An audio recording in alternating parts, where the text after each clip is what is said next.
Республикасынын президентинин 109 жарлыгынын негизинде ушул көчөлөргө мыйзамсыз курулма жана лестницалар курулмалардын баарын бузушка тууру келип атат. Баарына эскертүүлөрдү бергенбиз. Бул жерде азыр Нургазиев көчөдөн баштадык. Эми мына Баткен шаарынын Борбордук көчөсүндөгү Сайдман Ажы көчөсүндө жайланышкан мыйзамсыз курулмаларды азыркы учурда бузуулар жүрүп атат. Мындан ары да Баткен шаарында жанагы мыйзамсыз курулмалардын баары кетишке мажбур болуп атат баардыгы.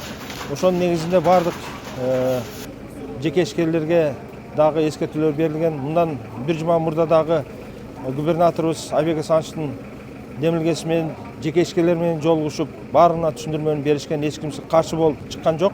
Азыркы учурда жеке ишкерлер да өздөрү түшүнүп туруп эле баарыга макул болуп жатышат азыркы учурда. Негизинен кийинки жумалардан дагы ушул иштерди дагы кайрадан жандандырабыз.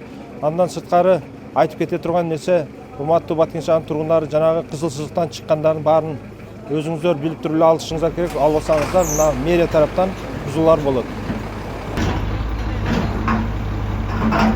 Баткен шаарынын ген планы негизинен бүгүнкү күндө азыр жаңадан түзүлүп атат. Ал эми бүгүнкү жүргүзүлүп аткан жумуштар могу красный линияга чыккандар жана өздөрүнүн мамлекеттик актысынан сырткары чыгып мыйзамсыз соода саттыктар жүргүзүү жана ошондой мыйзамсыз деңизде курулмалар туруп алгандыктан бүгүн архитектура тарабынан чектер аныкталып, эскертүүлөр берилип, бүгүн мына мэрия тарабынан уже буздуруп алдыруу жумуштары жүрүп атат.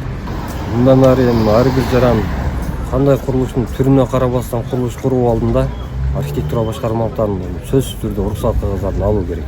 Коммерциялык же болбосо жеке менчик турак жай үй болсо дагы биздин адистер жеринен участканы көрсөтүп, ушул бүгүнкүдөй акыбалга алып келбеш үчүн жана линияларын тактап беришет да, курулуш сызыктары менен чийип, ошонун ичине курулуш курууга уруксат берилет. Өзүнүн чек арасынын ичине.